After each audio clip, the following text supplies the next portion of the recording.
Welcome back everyone. You're joining me here today at bus stop Thamesmead Town Centre in Thamesmead, as we prepare to ride London's second newest Superloop route, the SL3.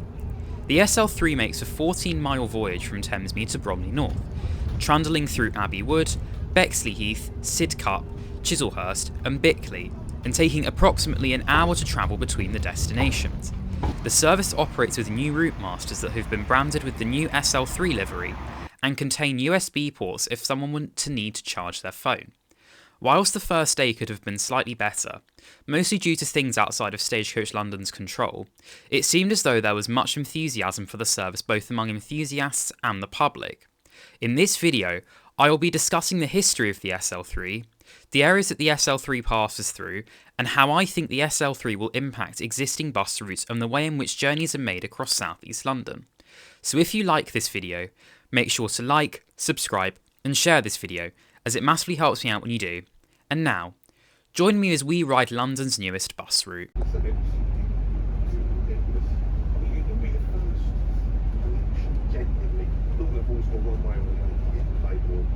As I mentioned in the introduction, the SL3 operates between Thamesmead Town Centre and Bromley North Station as an express service, as an express alternative to routes 229, 269 and the 301, operating between Thamesmead and Queen Mary Hospital on the 229, Bexley Heath and Bromley North on the 269, and Woolwich to Bexley Heath on the 301. The SL3 operates on an every 10 to 13 minute headway on Mondays to Saturdays, and an every 15-minute headway on Sundays. The service calls at 15 stops, which include Thamesmead Town Centre, Abbeywood Station, Bexley Heath Station, Bexley Heath Library, Sigcup Station, Queen Mary Hospital, Chiselhurst War Memorial, Chiselhurst Station, Bexley Station and Bromley North Station. The route was conceptualised under the alias X269, reflecting the one route that the SL3 would completely parallel for its entire route, unlike the SL1, SL5, SL9 and SL10, which diverge or do not completely follow their 34, 119, 140 and 183 counterparts. Like with the other routes introduced as part of the Superloop scheme, the SL3 was initially conjured up on the 28th of March 2023 to supplement the bus network in South East London and make journeys between outer London destinations faster and easier as part of the ultra-low emission zone expansion in August of the same year.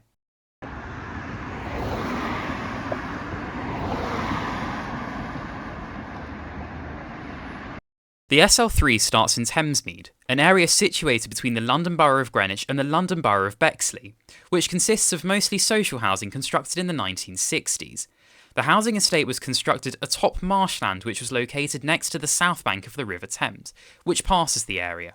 Before it was an estate, the marshland was regularly the testbed for the use of ammunition and explosives, as it was part of the Royal Arsenal site which extended across Plumstead and Erith too. I won't go into too much detail about the estate in this video, but what sparked the development of the Thamesmead estate was to solve inequalities within communities, and to build housing for those on lower incomes to be able to rent out. The estate is approximately 4 square kilometres, houses almost 32,000 residents, and due to there being no railway station within the immediate vicinity of the estate, which I will get back to later on in the video, the area as a result is served by an extensive network of bus services, which circle the estate and provide links towards Woolwich Arsenal, Abbeywood, and North Greenwich for residents to catch the train towards central London and to cross the Thames into East London. I will go more into detail about Thamesmead's transport in another video, no doubt. However, many routes needing to circle the estate elongates what would otherwise be short journeys to and from places, especially in the case of Abbeywood. Useful routes that one could change for within the area include the 177 towards Greenwich and Peckham, the 244 towards Queen Elizabeth Hospital, and the 472 towards Charlton, Woolwich, Greenwich IKEA and North Greenwich. Where the SL3 starts at Thamesmead Town Centre, most services take the long way around the estate serving Crossway, whereas the SL3 instead directly travels between Thamesmead Town Centre and Carlisle Road, by using Carlisle Road, which I can see becoming popular due to the reduction in journey times as a result. Within the vicinities of the stops served by the SL3, there is a leisure centre and a few shops by the town centre stop, whilst there is an extensive number of housing estates located by the Carlisle Road bus stop. Now, on to the next area we progress.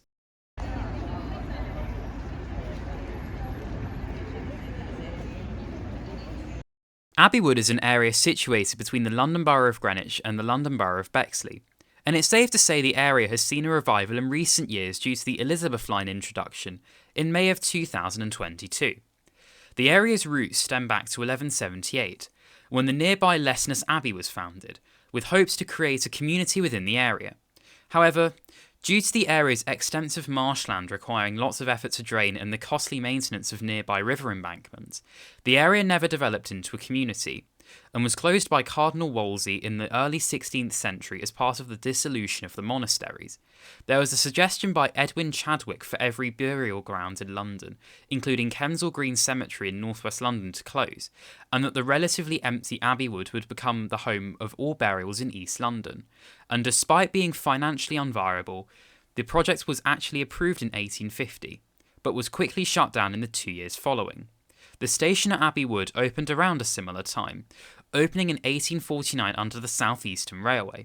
The station at Abbeywood has seen many rebuilds over the last 40 years or so due to changing demand within the local area, where the station was rebuilt in 1987 before being replaced by an interim station 27 years later in 2014, due to the construction of the Elizabeth Line station, with the rebuilt station finally opening in October 2017. Rail services operating from the station include an every half an hour London Cannon Street via Barnhurst circular service, operated by South Eastern, a half-hourly London Cannon Street to Gravesend service also operated by South Eastern, a half-hourly Luton to Rainham service operated by Thameslink, and an up to every 5-minute Elizabeth Line service towards Paddington, Reading, Maidenhead and Heathrow Terminal 4. Abbeywood saw more development between 1955 and 1959, slightly earlier than when the nearby Thamesmead estate commenced construction. However, this saw the construction of the Abbey estate, featuring a different style of housing to the Thamesmead estate located further up the road. Whilst you can see tower blocks from Abbeywood station, much of the Abbey estate consists of brick houses with gardens. For what was to come, the area was ill-prepared in regards to the amenities within the area being non-existent, and the first London bus route to be introduced in the area was the 177A in March of 1959, when the estate neared the end of construction. As for connections someone would be able to make within the area, one would be able to change for a 301 towards Bexley Heath and Woolwich, and the 469 towards Erith. The SL3 has 2 stops within Abbeywood, one being outside the station and the other one being on Florence Road, so the SL3 covers much of Abbeywood and makes it an easily accessible route. Now, on to the next area we go.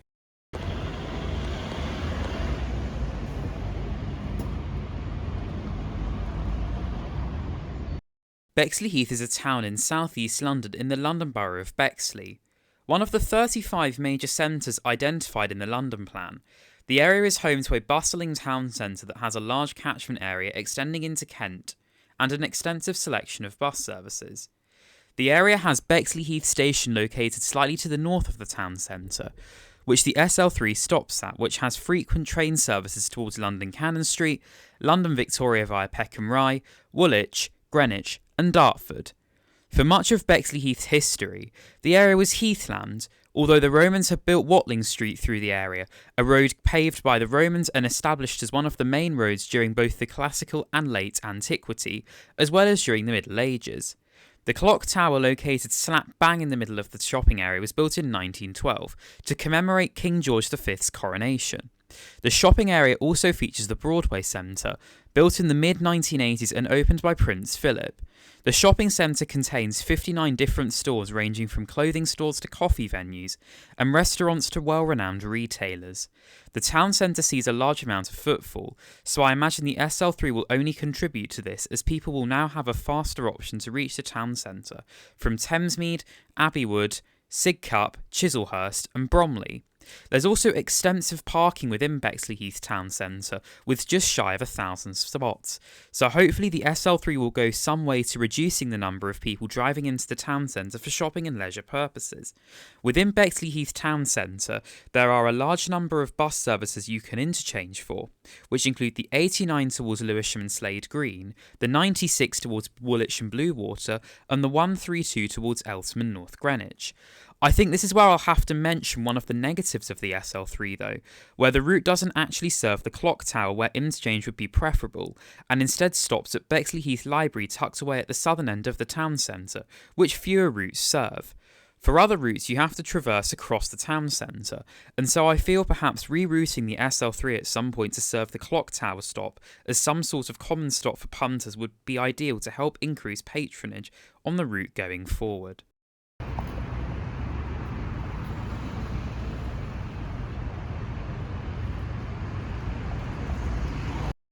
We then progressed on into Sigcup. Sigcup is an area located in southeast London in the London Borough of Bromley. There have been suggestions that the name originates from the word seat-atop, which means a seat-shaped hill. Sigcup came to fruition when the A20 was constructed between Maidstone and London, being a small hamlet located along the way.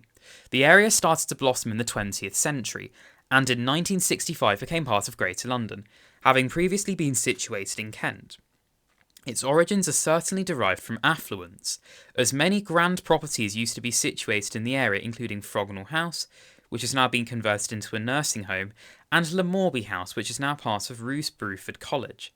The area's architecture mostly contains 1930s suburbia housing, although plenty of Victorian and Edwardian properties do lie throughout the area. Despite this, however, the area itself is your bog-standard town. It has a high street which has various chain shops and restaurants along it. One venue did stand out to me, however, whilst I was in the area, which was the Sigcup Storyteller Cinema, a new cinema built slap bang in the middle of the town centre on what was an old Blockbuster video store. Sigcup station is located slightly to the north of the town centre, which offers an every 15-minute train service towards central London, Lewisham and Dartford. On the south side of the town centre, right by the A20, we have Queen Mary Hospital, a district general hospital that is under the Oxleas NHS Trust, so it provides health, mental health and disability services to those living in the London boroughs of Greenwich, Bexley and Bromley, the latter two of which the SL3 serves for the majority of its route. The benefits of the SL3 also extend to Queen Mary Hospital, as this would allow for faster journey times for patients having appointments at the hospital. Sigcup Town Centre also has connections to other bus services, which would offer links far across South East London, including the 51 towards Woolwich and Orpington, the 160 towards Catford Bridge and Eltham, and the 321 towards Footscray and New Cross Gate. Now, on to the next area that the SL3 serves.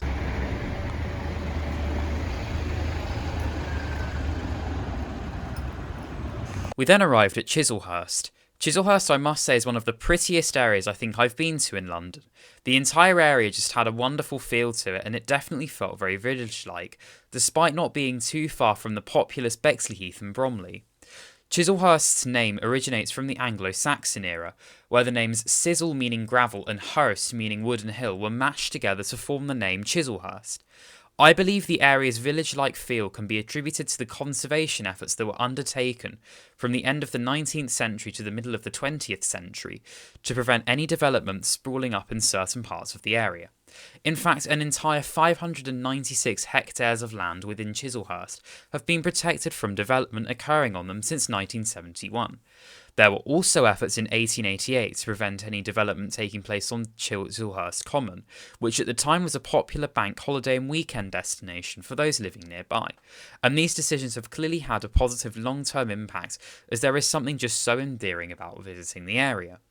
Chiselhurst is funnily enough where the Green Chain Walk passes through to reach Thamesmead, and also passes through Bromley and Abbeywood. So, you could always view the SL3 as some bus alternative to the Green Chain Walk, I suppose. Who knows? The High Street in Chiselhurst is truly something special. The area has a village-like feel with small quaint shops on the Royal Parade surrounded by an extensive green area. Opposite the High Street you have the War Memorial, which was built to commemorate 186 men and women within the local area who lost their lives in World War I and 65 men and women who lost their lives in World War II.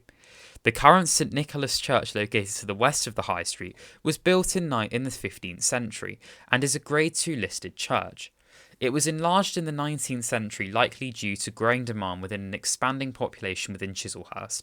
However, there are elements of the church that date back to the Anglo-Saxon era, presumably from the site that it was built on.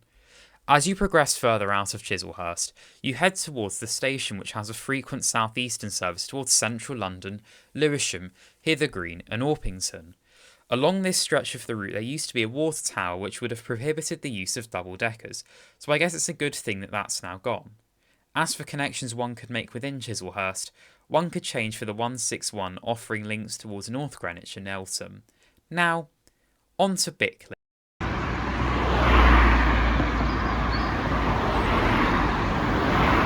We then arrived at Bexley, a smaller settlement just down the road from Chiselhurst. There's not a whole lot in Bexley to talk about really, however the area's history dates back to 1279 when the area was mostly rural land, and the name Bexley was first recorded at this point. Just down the road from where the SL3 stops, there is Bexley Station, located on the Chatham Main Line with frequent Thameslink services, and the station opening sparked the development of housing within the area in 1858. A significant chunk of the area was initially owned by the Wells family, who sold up at around a similar point urbanisation took place, due to financial troubles. Then, it wasn't that much further until we reached Bromley North. I've covered Bromley to death at this point, so for descriptions on the area itself, do check out my 246, SL5 and Grove Parks of Bromley North Line videos where I go into further detail about the area. Passengers at this point can change for southeastern services to Grove Park from Bromley North, and change for most local bus services within Bromley. Now, why was an express route likely chosen for Bromley to Thamesmead? Well, the routing chosen for the SL3 between Bromley and Bexley Heath indicates a much faster alternative against the current stopping 269, reducing an hour's journey on the 269 to a half-hour journey on the SL3 between the two destinations. As for travel between Bexley Heath and Thamesmead, routes 229 and 301 currently offer the link, with the 229 taking the long-winded way via Erith, whilst the 301 takes a more direct route along Long Lane. The introduction of the SL3 will make cross-Bexley Heath journeys much faster though, especially for those travelling from Abbeywood and Thamesmead towards Sigcup, who would have had to have traditionally used the 229. I think this is one of the real benefits of the SL3, where the long gaps between bus stops make it feel like a true express route, which is especially the case between Sigcup and Bexley Heath, which is very different to other Superloop services such as the SL8 and the SL10 between Harrow and Hendon. The 301 was initially introduced back in July of 2019 to help funnel in passengers from Long Lane and Bexley Heath into Abbeywood for the new railway, so clearly the service has proved successful enough that an express variant is necessary to help keep up with passenger demands. Another advantage I feel is worth mentioning is how the SL3 makes it easier to connect between the southeastern branches, where Abbeywood, Bexley Heath, Sigcup, Chiselhurst and Bexley are all located on different branch lines, and so changing between them on the SL3 is now a lot quicker and easier. Now, to keep this fair, what do I believe are the negatives of the route? Well, whilst the service is a faster alternative to existing services 229, 269 and 301, it does still run into the same traffic hotspots as them, which was proved on the first day of the service operating, as the SL3 saw plenty of curtailments to Boiler House Roundabout, Sidcup and Bexley Heath, although this was mostly attributed to the roadworks across the route that occurred in Chiselhurst, Sidcup and the diversion that took place down the A20, although there was a lot of traffic in Bexley Heath as well, which no doubt slowed the route down even more. I am also a little concerned about the use of LTs on the service, as there were many turns, particularly in the Bexley Heath area, that were incredibly tight, and so perhaps a different type of bus could be used instead, although I'm not too sure.